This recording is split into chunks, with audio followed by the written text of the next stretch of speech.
I have had tons of questions about snapdragons, pricking out snapdragons, potting them up, growing them on.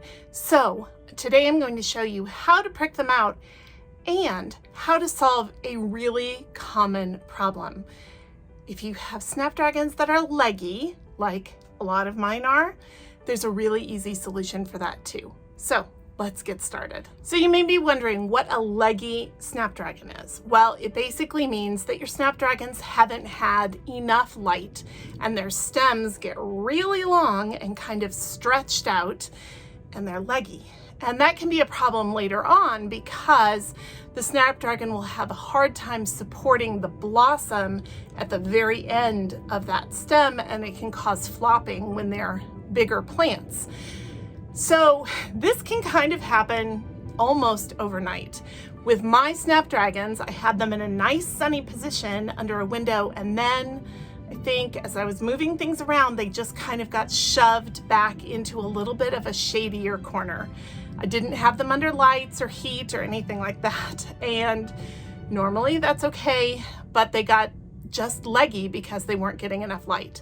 So the first thing I'm gonna do when I get them potted back up is put them in a sunnier spot, and that will be fine.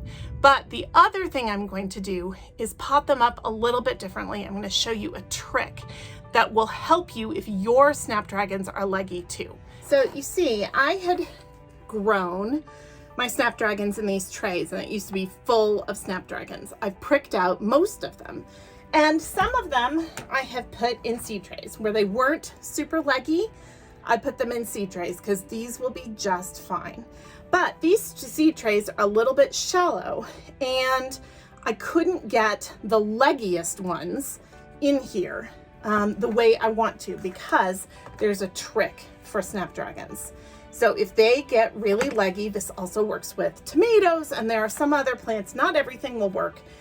But you can bury the leggy seedling up to its first set of leaves, and it will sprout roots out of that stem and just keep growing. And if you put it in a sunnier location, then it won't be leggy anymore. So that's exactly what I'm doing. And I'm using toilet paper tubes.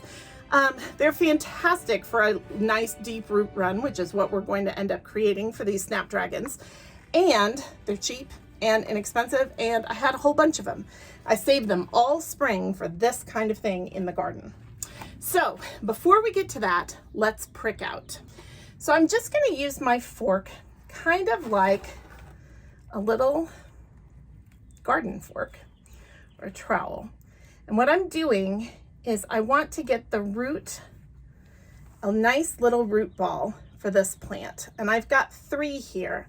I'm going to be very careful only to touch the leaves on this plant. And you can see how leggy it is. It's not straight. So this one is definitely going in a toilet paper tube. But I'm going to hold the leaf, not the stem. If you damage the stem, there's no going back. That plant is going to not do well and may die because it doesn't replace that stem, but it can always replace a leaf. So try to handle it from the leaf. And I'm gonna try to tease these roots apart because I've got 3 little plants here. And if 2 of them get planted together, that's okay. 3 is a lot. So I think because of this root ball, you can see I've got 2 seedlings in there. I think I'm just gonna plant those guys together. They're both leggy.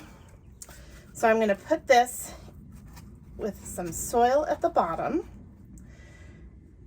Not quite that much. I have to be careful. If I put too much in, I can't get enough of the plant to bury it. And then I'm going to put those guys in and see how that fills and fits so nicely. And it's almost up to those first leaves. If we look at this snapdragon, this first little set of leaves, those are the seed leaves or the cotyledons. You can actually bury it up to these leaves, the first true leaves. So don't stop here. If you need to, bury it all the way up to here. And then you can see the little roots down here. But that's your seedling.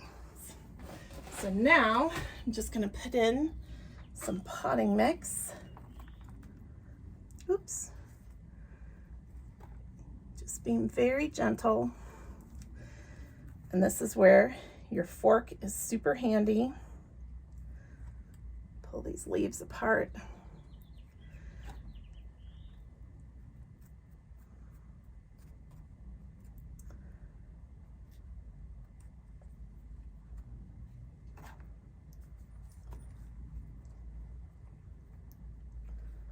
I wish the fork was my idea, but at some point in time, a long time ago, someone said, oh, a fork works really well. And they're exactly right for pricking out. Now, the biggest issue here is that you can lose the soil out of the bottom. So be careful, make sure you don't lose it out of the bottom, and then put it in. I use this plastic bin, and then I don't move those again. And I just water the whole bin from the bottom, and it works beautifully. I have sweet peas over here that have been growing this way for, 6 weeks, 8 weeks, and they're doing gorgeously.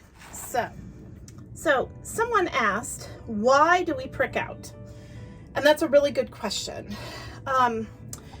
You're pricking out because when you sow tiny, tiny seeds in a tray, you're going to get lots and lots of seedlings, which is fantastic. But you want to pick the strongest, the healthiest to carry on. And unless you need every single one of those seeds germinated, which chances are, first of all, they're not all going to germinate. That's just the nature of seeds. But also, you probably don't need all of those seeds germinated. So unless you did need all of that, you want to pick the healthiest, strongest ones. But for me, I grow in trays like this because it saves space. My greenhouse is not all that big. I know many of you don't even have a greenhouse, so you're working somewhere else. And I know I'm very lucky to have a greenhouse. So it's a space saver. If I had sown individual seeds in trays, I would have had to probably have 10 or 15 or 20 of these trays for one packet of those teeny tiny seeds. Now I'm not wasting that much space, and I'm able to conserve space and only grow on what I actually want and need. So that is why I oversow with Snapdragons and lots of other things too. If you have any questions about Snapdragons or seed starting or anything else about gardening, please drop them in the comments below. I will be sure to answer them. And if you're posting on Instagram about your grow along experience, tag me. I want to come by and see it too. Don't forget to like and subscribe, and happy gardening.